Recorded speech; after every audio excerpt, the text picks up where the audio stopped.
Everyone, आप सभी स्वस्थ और मस्त होंगे। मैं भी ठीक हूँ। स्टोरी का नाम माई हार्टलेस लवर, एपिसोड 50। इस स्टोरी का लास्ट एपिसोड है। आरजू सौम्या को अपनी गोद में उठाकर मेहमानों के बीच ले आई थी। सौम्या शर्म से अपना चेहरा अपने दोनों हाथों से ढक लेती है। आरजू फिर उसे गोद से उतारते हुए बोलती है, जान, अपनी आंखें खोलो, सब तुम्हें ही देख रहे हैं। सौम्या धीरे से अपनी आंखें खोलकर सबकी तरफ देखती है। सबके होठों पर मुस्कुराहट थी। सौम्या फिर आरजू की तरफ देखती है तो आरजू उसे देखकर अपना एक आँख बिंक कर देती है। थोड़ी देर के बाद शादी की रस्में स्टार्ट होती हैं। दोनों जाकर मंडप पर बैठ जाती हैं और पंडित जी मंत्र पढ़ने लगते हैं। आरजू सौम्या को ही देख रही थी।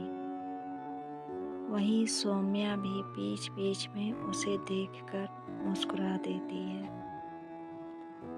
कुछ देर के बाद दोनों फेरों के लिए खड़ी होती हैं।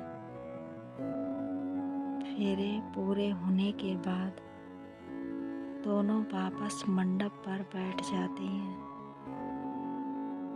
आरजू फिर सौम्या की मांग भरकर उसके गले में मंगलसूत्र पहना देती है।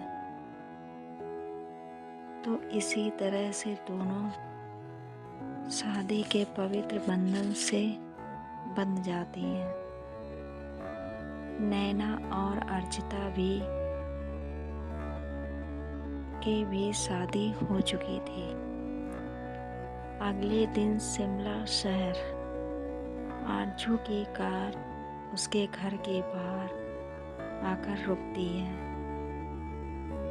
आरजू कार से उतरकर सौम्या को भी कार से बाहर निकालती है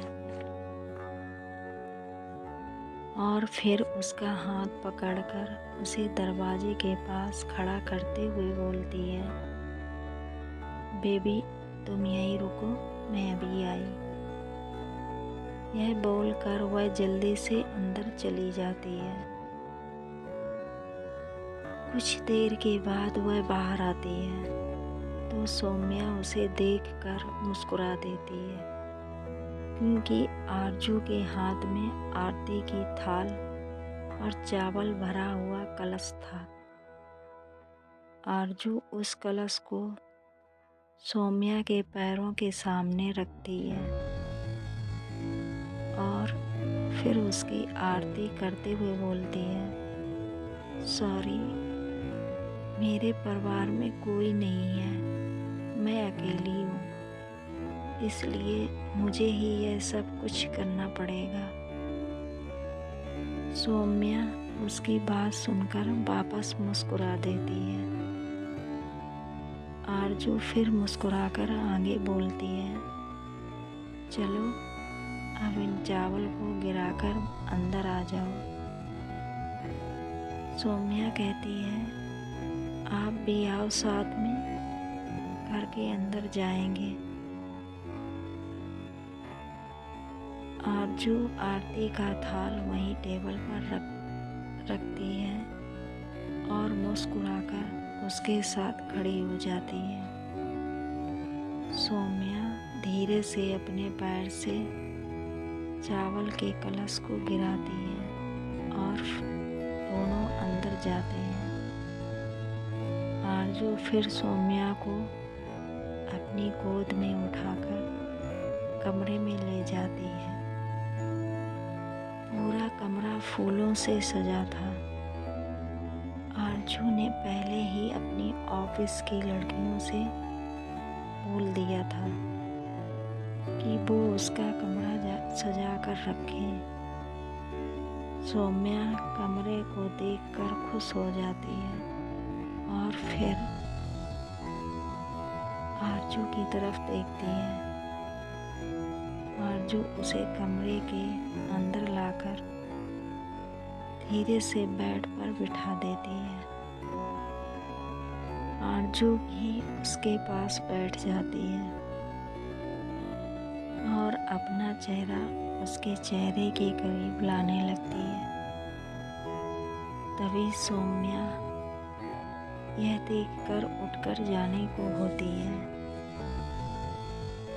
पर आरजू उसका हाथ पकड़कर उसे अपनी गोद में खींच लेती है और पीछे से उसके कमर पर अपना हाथ लपेटते हुए बोलती है,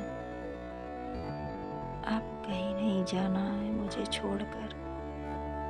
आज हमारी सुहागरात भूल गई क्या? सौम्या उसकी बात सुनकर शर्माते हुए अपनी नज़रें झुका लेती है। आरजू फिर उसे अपने साइड में बिठाकर उसका चेहरा अपने हाथों में भर लेती है और अपने होंठ रख देती है। आरजू के अचानक किस करने से सौम्या के दिल की धड़कन तेज गति से धड़कने लगती है और उसकी आंखें खुद ब खुद बंद हो जाती हैं। आरजू सौम्या को सॉफ्ट किस कर रही थी। वो उसे थोड़ी सी तकलीफ नहीं पहुंचाना चाहती थी। करीब 10 मिनट के बाद वो उसके होंठों से अलग होती है। सौम्या लंबी लंबी सांसें ले रही थी। आरजू फिर उसके गले को अपने होंठों से चूमने लगती है। सौम्या भी आरजू के एहसास में पूरी तरह डूबने लगी थी।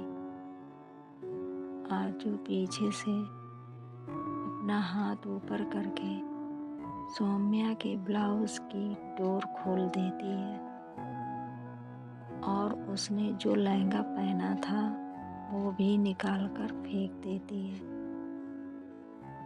सौम्या उसके सीने को चूम रही थी। आरजू फिर उसे बेड पर लेटा देती है। सौम्या उसे देखकर अपनी बाहें फैला देती है। आरजू मुस्कुराकर उसके ऊपर आ जाती है और उसके पूरे शरीर में किस करने लगती है। कुछ देर के बाद दोनों प्यार की गहराई में डूबने लगी थी।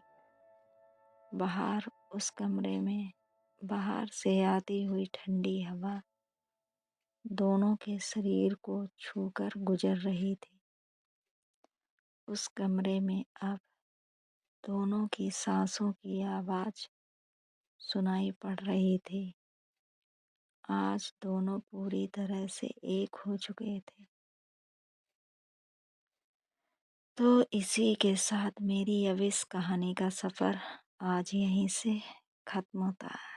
धन्यवाद मेरी कहानी को अपना प्यार और कीमती समय देने के लिए। Bye bye, see you.